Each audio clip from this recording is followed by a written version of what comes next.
Fala galera, bom dia, boa tarde, boa noite, boa madrugada. Tem aqui do meu lado o Super Jerônimo Temel.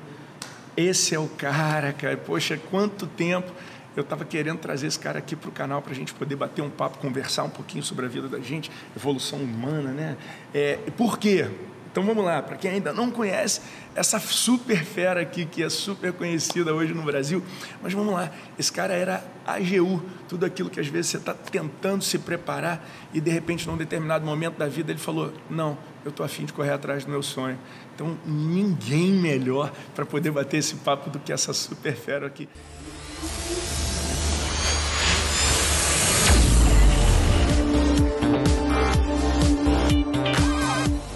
Jerônimo, obrigado por ter hoje aqui no canal. Legal, cara. Eu que agradeço o convite. É legal falar contigo. Obrigado mais uma vez, Renato, pelo convite, cara. É legal falar contigo, cara. Eu gosto de pessoas que têm sonhos. Eu gosto de falar com pessoas que têm sonhos, que lutam pelos seus sonhos. E não importa qual é o sonho, né, cara? Porque eles vão falar assim, pô, Jerônimo, você virou advogado da União, foi 14 anos e largou. Pediu licença não remunerada? Não, eu pedi exoneração, né, cara? Que não é qualquer coisa. Se eu quiser voltar agora, tem que fazer um concurso de novo para voltar. Só que isso não tem certo, não tem errado, né, cara? Talvez o certo ou o errado é você ir ou não ir atrás do teu sonho. Um momento na minha vida eu tinha um sonho de passar no concurso, estudei e passei. Em outro momento da minha vida aquilo já não fazia mais sentido para mim. E eu continuei atrás do meu sonho, larguei meu emprego público e hoje o que eu faço é desenvolver pessoas, fazer as pessoas acreditarem que a vida pode ser mais. Então, de um jeito ou de outro, é correr atrás do sonho. Então, nós somos iguais, nós somos muito parecidos. Você está correndo atrás do teu sonho, eu estou correndo atrás do meu, então a gente, no limite, a gente é muito parecido. Eu sempre bato um papo grande, né, com o pessoal do direito, porque às vezes a gente começa a conversar e o cara fala assim, porra, eu sou louco, eu quero ser juiz, eu quero ser delegado, eu quero ser defensor. E aí eu falo assim, poxa, mas por quê? Aí ele fala para mim assim, Jerônimo, porque eu vou ter estabilidade. Aí eu falo, não, peraí. Você quer ter estabilidade ou você quer ser juiz, né? E tal, não sei o quê. Mas a gente vai batendo um papo bem ameno para poder chegar até lá. No outro dia eu entrevistei uma menina e ela fazia o seguinte, o sonho da vida dela era ser juíza. Ok. Né? E aí eu fiz uma ferramentazinha de coach que a gente tem, que é a escala de 0 a 10, né? Legal. Eu virei para ela, falei assim, poxa, de 0 a 10, o quanto que você quer ser juíza? Aí ela falou para mim assim, 9. Aí eu, opa... sem julgamento, analisa, olha aquilo e fala assim, bom, vamos fazer um teste então, de 0 a 10 quando você queria ser delegada? Ela falou 6, de 0 a 10 quando você queria ser promotora, 2, de 0 a 10 quando você queria ser defensora, ela 10.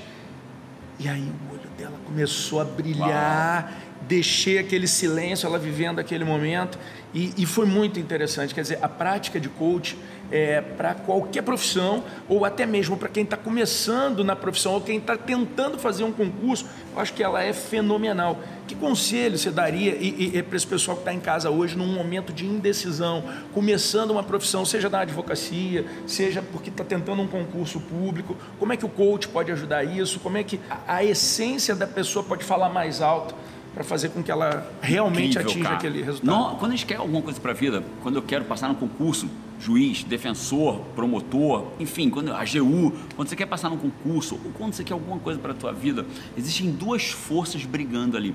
Uma força para te manter onde você está, ela quer te manter, ela quer fazer com que você permaneça onde você está. E tem uma outra força que quer te levar para frente.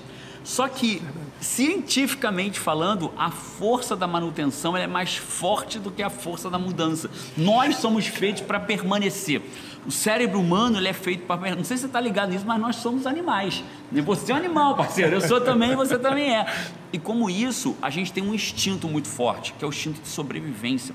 E o instinto de sobrevivência tenta manter a gente onde a gente está, permanecer. Então tem uma força que quer me manter e uma outra que quer me levar para conseguir estudar 6, 8, 10 horas por dia, dependendo de cada um, ter consistência, não perder o foco, ganhar minha batalha interior, porque concurso público muitas vezes não é quem sabe mais, é quem ganha a sua batalha interior, menos julgamento. Tem gente que está muito preparada, né, Renato? Você vê isso no seu dia a dia como professor e o cara vai fazer a prova dele e quando chega na prova ele sabe muito, mas não acerta, fica nervoso porque ele está perdendo a batalha interior dele. Mas voltando para as forças, então tem uma força que te mantém mantém e uma força que te puxa. O que acontece com muita gente? Ela foca na força de manutenção. Ela quer romper essa força e esquece de focar na força de atração. O que é a força de atração? É o que a gente chama aqui de propósito inabalável. Então, antes de você definir o que você vai estudar, que concurso você vai fazer, defina o que vai fazer você seguir quando todo mundo mais pararia. Você precisa ter uma lista clara daquilo que vai fazer você seguir quando todo mundo mais pararia. Por quê? Porque aí essa força ela começa a ficar mais magnética do que a força da manutenção. Então, por exemplo, né, quando eu estudava para concurso, eu tinha, parece coisas básicas, mas o sucesso, sabe, Renato, ele não é feito de um segredo que ninguém contou para ninguém. O sucesso ele é feito de várias ações básicas, de forma consistente, concatenadas. Então, o que eu tinha no meu caderno, por exemplo? Eu tinha uma dedicatória da minha mãe, da minha namorada na época, eu tinha uma foto da minha família, e naquela hora que eu falava assim, chega por hoje, cara, vou embora. O que eu fazia? Eu abria, via a foto da minha família, pelo que eu estava fazendo aquilo. Eu sabia que eu queria dar uma condição melhor para meu pai, para minha mãe, as pessoas bastante simples, e aí queria dar uma condição melhor para eles, vi a declaração da minha mãe, declaração da minha namorada da época, e aquilo me fazia ficar mais meia hora, mais uma hora estudando, mais uma hora e meia, mais 2 horas estudando. Caramba, sensacional, é realmente o máximo, né? Eu, quando namorava a minha mulher, né, eu coloquei, eu vim de uma origem mais humilde, e aí ela tinha uma super casa, sabe, um lugar legal, e eu olhava para aquela casa ali e falava, meu Deus do céu, tá? Aí eu comecei a estudar, virei professor universitário, e aí comecei a trabalhar numa universidade que era próxima a essa casa que ela tinha de veraneio. E aí, a casa era em Friburgo, não, a casa era em Teresópolis e eu trabalhava numa universidade em Friburgo. Legal. E aí, o que eu passei a fazer? Cara, eu queria ter essa casa, e durante 12 anos, Jerônimo, eu podia fazer o caminho de descer a Serra de Teresópolis, mas eu vinha pela estrada de Friburgo, passava na frente da casa, visualizava aquilo e descia. Bom, o tempo passou, eu falei, esqueci esse sonho. Um belo dia eu estou sentado na minha varanda, né, mas da casa que eu tenho hoje, e por incrível que pareça, era a mesma casa. Né? É o poder de você ter o objetivo, colocar aquela fotografia lá na frente e tem força magnética para te puxar, né? Às vezes fica focando no problema, eu não estou conseguindo estudar, eu não estou conseguindo fazer o que eu tenho que fazer, eu não estou conseguindo, certo? Vamos focar agora no que vai fazer você conseguir fazer isso. Na solução e no que vai fazer. E é isso, cara, e dentro dessa linha aí, Renato, só para fechar esse assunto, a pergunta que você tem que se responder é: o que vai me fazer seguir na hora que todo mundo mais para aí? Né? E é muito legal. E só para completar, é tão legal que você falou que eu tinha o mesmo caminho um pouco diferente do seu. Olha só que loucura, cara. Olha só. Deixa eu te contar isso. Antes de eu passar no concurso, tinha um carro que eu queria ter, que era um carro da Honda.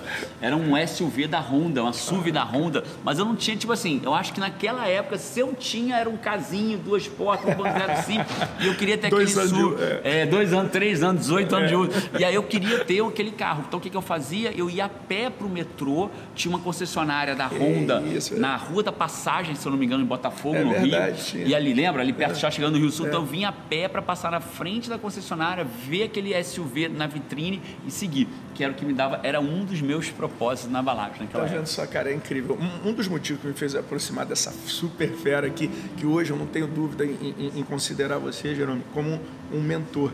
Sabe, aquilo que a gente conversa sempre aqui no canal, da gente ter um mentor, é muito importante. Você é um dos meus mentores e de uma forma muito diferente, sabe? Acho que as redes sociais hoje, elas deram a possibilidade de nós estarmos perto de pessoas incríveis, sem que aquelas pessoas simplesmente imaginem que nós existimos. Né? Só que aí, quando você começa a pensar, o universo conspira, e como é que eu ia imaginar que um dia eu ia estar gravando um vídeo com o cara que hoje eu considero meu mentor, sabe? Legal, pô, realmente cara, é muito bom. Tem um ponto, irmão, que me fez aproximar também, porque tem muita gente que está passando por isso hoje.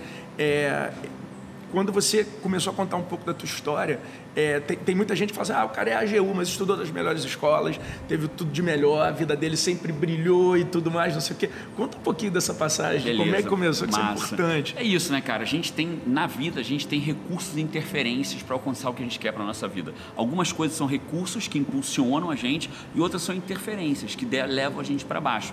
O mais louco é que o mesmo efeito pode ser recurso ou pode ser interferência. Então, o Renato está falando, por exemplo, que eu dormi num colchonete até os 26 anos, literalmente num colchonete. A gente dormia num cômodo único, meu pai e minha mãe, tinha uma cama, aí tinha a cama aqui de casal, à esquerda aqui era um armário, uma geladeira, na frente era uma televisão, ali uma mesa que a gente comia, e o meu colchonete ficava entre a geladeira e o armário, ou entre a geladeira e a janela.